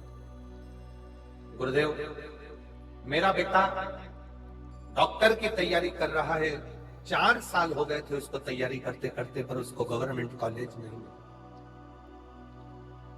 आखिरी में उसने मन में सोच लिया कि मां अब मैं एग्जाम नहीं दूंगा। तब मैंने उससे कहा कि वो सियोर वाला महाराज कथा कहता है और 1 लोटा जल चढ़ाने को कहता है, तू भी जल चढ़ा। अपनी मेहनत को 4 गुना करने का बोलता है। वो सियोर वाला महाराज कहता है कि अपनी पढ़ाई को 4 गुना बढ़ा, मेहनत 4 गुना कर, परिश्रम 4 गुना कर, रात दिन एक कर। तो वो सियोर वाला महाराज कहता है 1 लोटा जल तेरा बदलेगा, कल जरूर बदलेगा, तू लग पीछे। अब मेरे बेटे ने कहा एक बार और मैं एग्जाम देकर देखता हूँ, सीट की तैयारी करता हूँ। और एमडी के लिए मेरे बेटे ने फिर वापस तैयारी आपके कहने पर करी और बाबा की ऐसी कृपा, मैं क्या कहूँ गुरुदेव। मेरा बेटा बोला माँ, सियोर वाला महाराज तो कहता है कि पंडाल में बैठकर जो मांगते हो वो मिलता है, चल अपन चलते हैं। 2024 में मैं श्री अमरजीत जी को धन्यवाद देती हूँ जो उन्होंने हम पंजाब वासियों को ये 2 बार कथा सुनने का लाभ दिया। मैं अमरजीत जी भटिंडा 2024 में 7 दिन की पूरी कथा सुनकर गई और बाबा से प्रार्थना कर कर गई। आज मेरा बेटा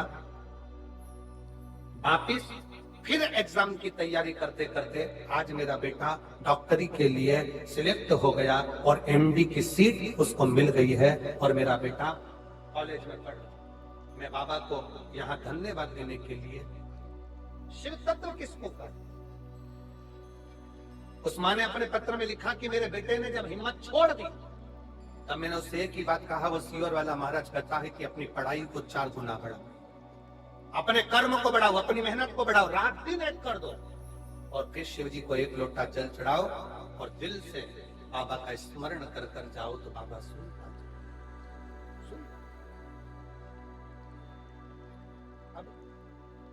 आज का व्यक्ति ऐसा हो गया कि वो मेहनत करना ही नहीं चाहता। उसे तो आज के व्यक्ति को तो ये चाहिए कि कहीं का ऐसा बाबा मिल जाए जो ऐसी घुमा के कहीं ना कुछ फेंक दे और नीचे से सोने के हंडे निकल जाए। तो ऐसा महाराज कहीं का हो तो हमको भी मिलवा दो तो हम भी उससे मिल लेंगे। मेहनत करो, परिश्रम करो, अपनी लगनता से करो, मेहनत करो, परिश्रम। बोल बम का नारा है, जम के बोलो जरा, बोल बम का नारा है, सारी समस्या का हल। अब करो में ना परिश्रम, बिना आडंबर के, बिना दिखावे के। आडंबर में नहीं पढ़ना, दिखावे में नहीं पढ़ना। गलत विचारों में नहीं पड़ना। एक लोटा जल दिल से अपना नमन करो, प्रार्थना करो, विनय करो और भगवान की विरल भक्ति धारण करते हुए अपने परिश्रम को करते रहो, मेहनत करते रहो।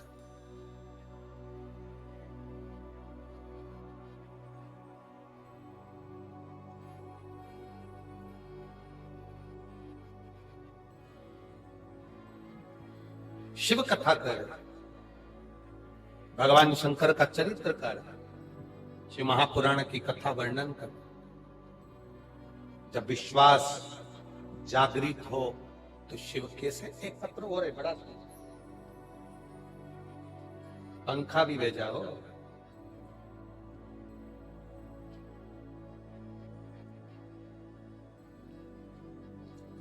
मेरा नाम खुशी सैनी, उम्र है 35 वर्ष, धर्म पत्नी चिरंजी लाल सैनी, सिकर राजस्थान से आई है। मेरा मोबाइल नंबर ये है। कहीं बैठी हैं आप ही हैं, आ जाइए, आ जाओ। पहले एक फोटो देखेंगे पहले नंबर का। शरीर में एक बीमारी हो गई थी, जिस बीमारी का हल डॉक्टरों के पास भी नहीं मिल रहा। एलईडी पर अगर आप देख रहे होंगे तो एलईडी में आप पहले नंबर का फोटो देखिए, जिसमें शरीर में जो बीमारी हुई थी उसमें शरीर के खाल निकलना प्रारंभ होकर पूरे शरीर बीच में से फटना प्रारंभ हो गया था। चीरे लग जाते थे अपने आप शरीर में और पूरा शरीर बेकार हो गया। दूसरा वाला फोटो, पहला वाला फोटो अपत्र। एक बीमारी मेरे पूरे शरीर में हाथों की ओर से प्रारंभ हुई। मेरे छोटे छोटे बच्चे गुरुदेव, मैं उनका भी कोई काम नहीं कर पाता। यह बीमारी मुझे 2019 से हुई। डॉक्टरों को भी दिखाया पर इसकी कोई दवाई नहीं, इसकी कोई दवाई नहीं। तब मैं परेशान हो गई। सारे डॉक्टरों का इलाज कराती कराती थक गई। तब किसी के कहने पर बाबा पर एक लोटा जल चढ़ाना, रुद्राक्ष गलाकर शिवजी पर जल चढ़ाकर उसको शरीर पर लगाना और पीना प्रारंभ करा। आज मैं बाबा को धन्यवाद देती हूँ। बाबा 2019 से इलाज कर कर कर थक गई, तब जाकर 2025 में आज बाबा की कृपा से मेरा पूरा शरीर ठीक हो गया और मैं शरीर का हाथ वापिस फोटो में लगा। अब दूसरा फोटो आपको एलईडी पर दिखाया जा रहा है। बाद में मेरा शरीर पूर्ण तरह से ठीक हुआ, उसका फोटो लगाया गया। पहला शिव तत्व किसको कहे?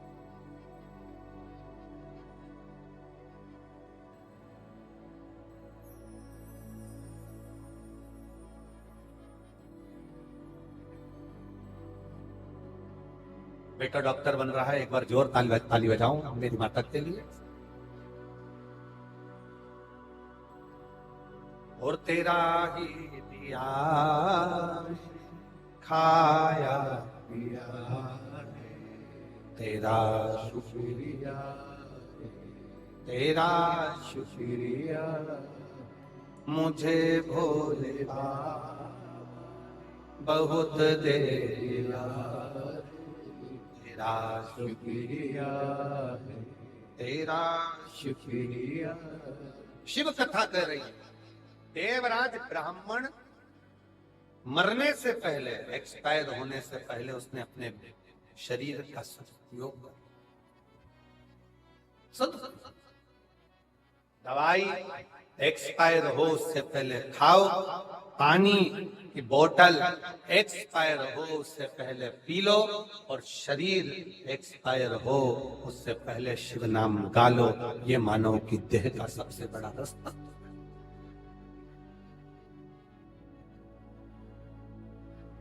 इसका प्रयोग करो।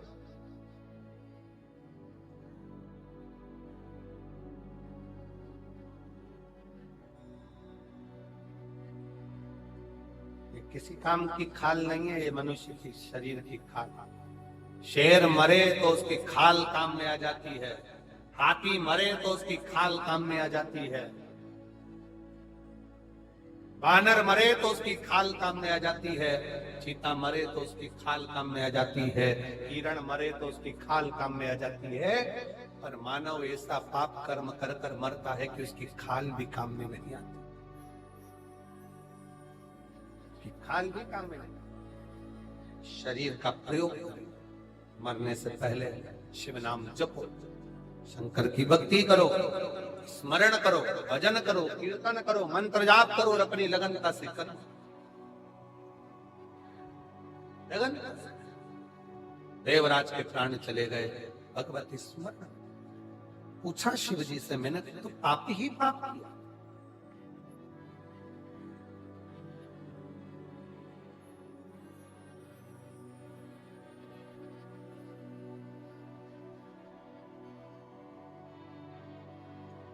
देवराज ने कहा कि मैंने तो अपने जीवन में पाप ही पाप किया, और इतना पाप कर्म करने के बाद भी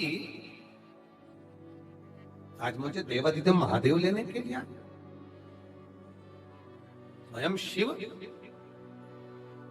कहा, मृत्यु के पहले, प्राण छोड़ने के पहले आपने कुछ देर की शिव महापुराण की कथा को धारण कर लिया था, इसलिए परम धाम परम। और तुम्हारी माता एक लोटा जल चढ़ाने के लिए शिवालय तक जाती थी, शिव के दरबार, शंकर भगवान के द्वार तक जाती है,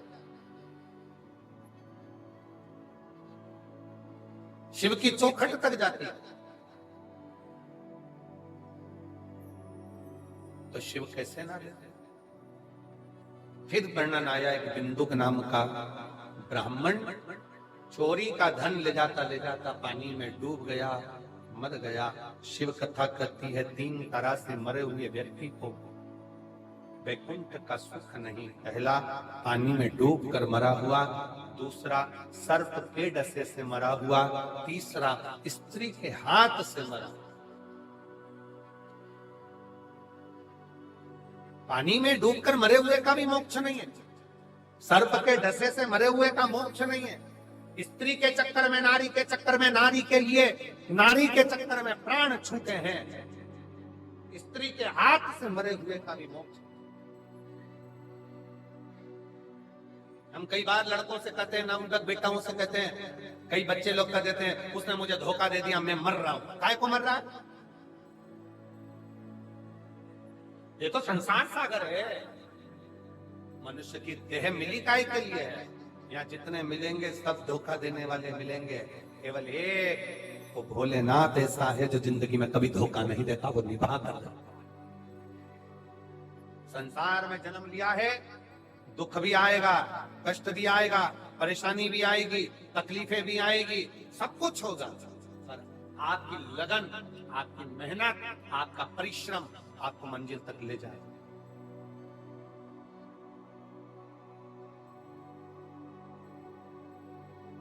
थोड़ा सा दुख आया, मन में सोच लिया कर्जा हो गया, कर्जा हो गया।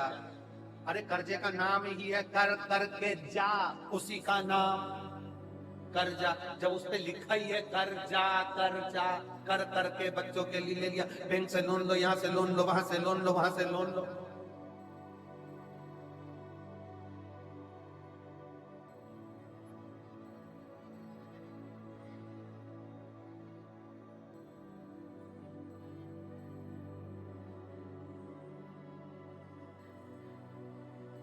जवानी में लोन, बुढ़ापे में अलोन और विलोन, बस यहीं तक की जिंदगी है।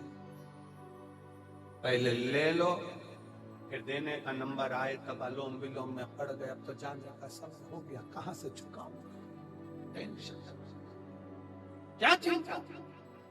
लिया तुमने, मरना एक विचार नहीं है। अगर कर्जा हो भी गया, दुख आ भी गया, तकलीफ आ भी गई, कष्ट आ भी गया, ये विचार करना चाहिए, आएगा, निपटेंगे, जो होगा देखा जाएगा। एक लोटा जल चढ़ाएंगे और मेहनत करेंगे 4 गुनी और आगे बढ़ते चलेंगे। परिश्रम ज्यादा करेंगे, मेहनत ज्यादा करेंगे, आगे बढ़ेंगे, बढ़ते जाएंगे।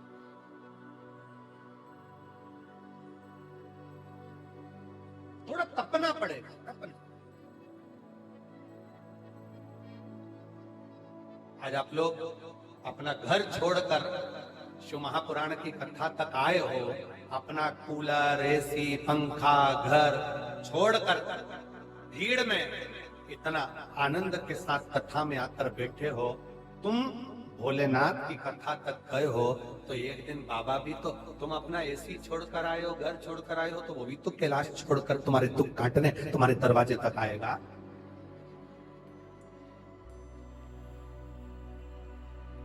वो भी तो पहुंचेगा। अब तुम तो सोचो कि हम घर से निकले ही नहीं और सब कुछ प्राप्त हो जाए, मेहनत करे ही नहीं, कहीं से कुछ आकर हमारे पास मिल जाए, वो श्रेष्ठता नहीं। शिव कथा कर रही है, बिंदु के प्राण गए चंचुला देवी ने तुम रुका जी से कहकर शिव महापुराण की कथा का रसपान कराया। जजमान कौन बने? तो शंकर पार्वती स्वयं ईश्वर जी गोरा जी बने हैं, और ईश्वर जी गोरा जी बनकर कथा का रस तत्व ग्रहण करने के लिए चले हैं। एक बार जोरदार ताली बजाएं। ईश्वर जी और गोरा जी आ रहे हैं भगवान की पवित्र कथा का आनंद लेने के लिए। सुंदर भाव से आज पहले दिन की कथा यहाँ पर विराम ले रही है। मेरा निवेदन रहेगा यजमान परिवार से और समिति से, भक्तों के बैठने के लिए पंडाल की व्यवस्था बढ़ाएं, क्योंकि लोग धूप में बहुत पड़े हुए हैं। इसलिए मेरा अमरजीत जी से भी और पूरी समिति से निवेदन है कि बैठने के लिए पंडाल की व्यवस्था सुचारू रूप से करें, जिससे धूप में गर्मी में लोगों को चक्कर ना आए और आराम से बैठ सकते हैं। हर हर